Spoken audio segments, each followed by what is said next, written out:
All right. I wanted to thank Steve so much for joining me today. Today, we're talking all about his private practice, where he came from, where he is now, and just a little bit about how he's done in my course over the time, over the time. Like you were literally, Steve, I don't know if you know this, you were my very first person to sign up for my course. No I way. think I didn't know I was the first. I know I was one of the few, in the beginning when you launched it. I was like, Alicia, when are you launching this? When? Because so for context, for anyone that doesn't know Alicia, she was my preceptor. So if to be an NP, you need to be, you have a preceptor, of course. So she was my preceptor.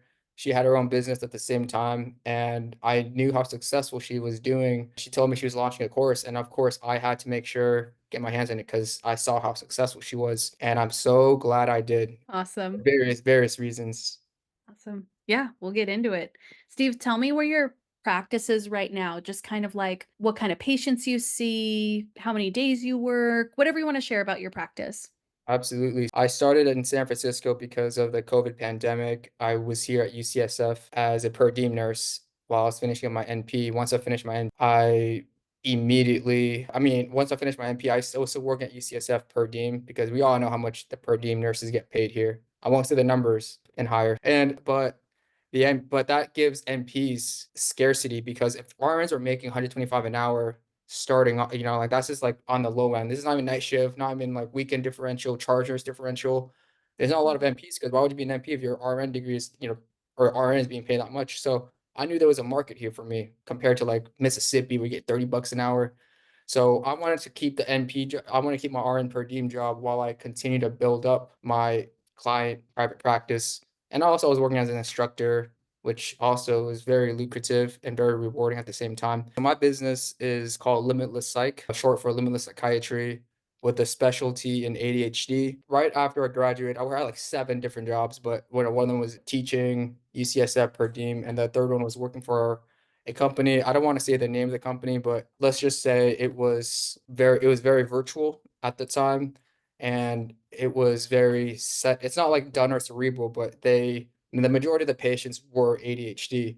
Having ADHD myself, I was actually very good at connecting with these patients. I also had some bipolar, misdiagnosed bipolar, ADHD, stuff like that. And the bottom line is that I wasn't very For patients. comfortable, yeah, like taking care of the hand-me-down patients that other providers before me, the reason they hired me is because someone else quit. So I just kept on getting like, these patients that were upset that they the service from the company I was working for. Mhm. So, and I was getting paid 25% of the pie. For example, if someone pays you 100 bucks and you only get 25 bucks, but the person keeps 75, no one would be happy about that. But I just wanted a job. I was desperate and I wanted to learn. I did learn a lot, not just about psych, but learn about how the business works. So slowly I was branching out. And Alicia would tell you, based on her course, I would have done insurance. Her course, I don't know if you're still doing teaching people how to do the private stuff, Yeah, for um, sure. but I'm so glad she talked me out of, like, doing insurance because I would have opened up a floodgate of patients, and I would have been way busier, and I would have had to quit the other jobs. Fortunately, because I had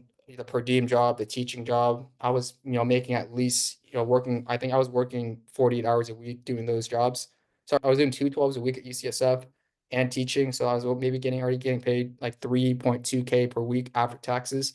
So I had enough to like work on my business, and that allowed me to see private paying clients that I charge $500. I didn't stutter, $500. Initial follow-ups are like $200, and they're willing to pay that. They're willing to pay that premium. But it was very slow at first. But once I started getting my name out, once I started making videos, doing podcasts, it was golden. You Amazing. guys look me up, Limitless Psych, ADHD, San Francisco.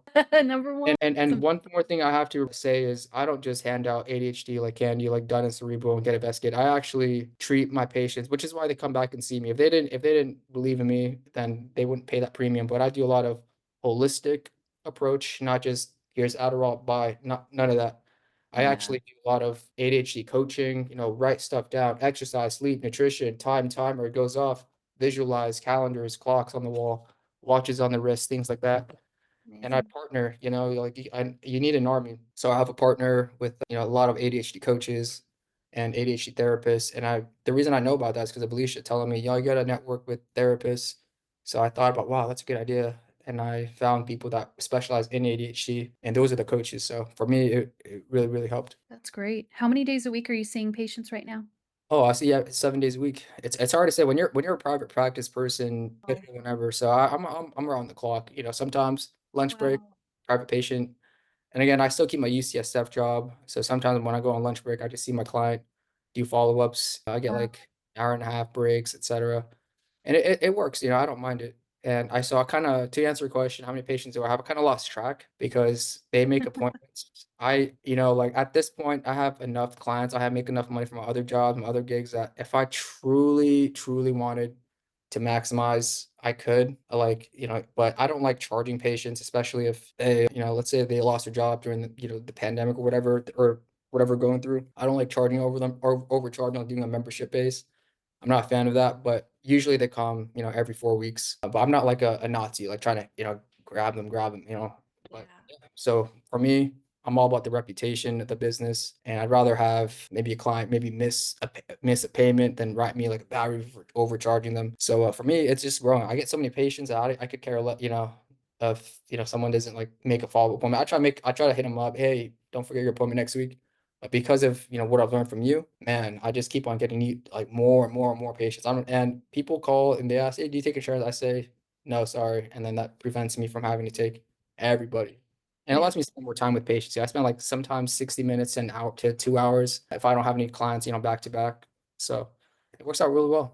Yeah, you do what the patient needs, yeah. What was one of the defining events that set you on this path? Like, what was kinda that moment that you were like, "I have to start a private practice?" I just didn't like the fact that I was getting 25% of the pie, to be Yeah. honest with you, and I didn't like that they were trying to keep the business happy by prescribing Xanax. I would never prescribe Xanax. I'm for any client who's gonna, view this video, I will never ever prescribe Xanax. And some patients were getting Xanax left and right with Adderall, with pain meds, opiates, and I just wasn't happy. I was like, no, this.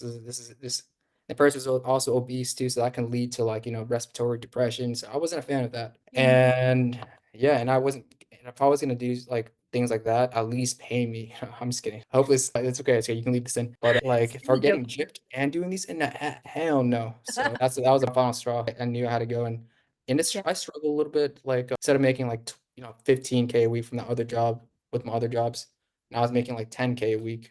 Yeah. Not 10K, sorry, 10K a month. Did I say 10K a week? No. So, but now that the business picked up like 6 months later, wow, shoot, now I'm making way more than I did before. Yeah, yeah, that's amazing. What was it about the situation that made you take action rather than ignore it, right? Because there's a lot of people that get like 20% of the pie and they hate their job, but they just kind of keep moving. They don't actually make a change. Why do you think you didn't ignore it and you actually did something about it other than your personality? I mean, since day one, when I was overworked, underpaid, underappreciated, colleagues of mine leaving and telling me, yeah, you should leave too before this company gets in trouble. I was a year in, and the guy kept on giving me more money to stay, to be honest. I wanted to leave like 3 months in, but he kept on, I'll pay you more money, more money. I wanted to stay to like help the transition, but eventually I finally gave my notice and that was it. I guess I left in the fall because I knew that was like the most patience they were going to get. So yeah, it was, I haven't looked back. And but Yeah, I don't regret, what I did because I did learn a lot. You either earn or learn.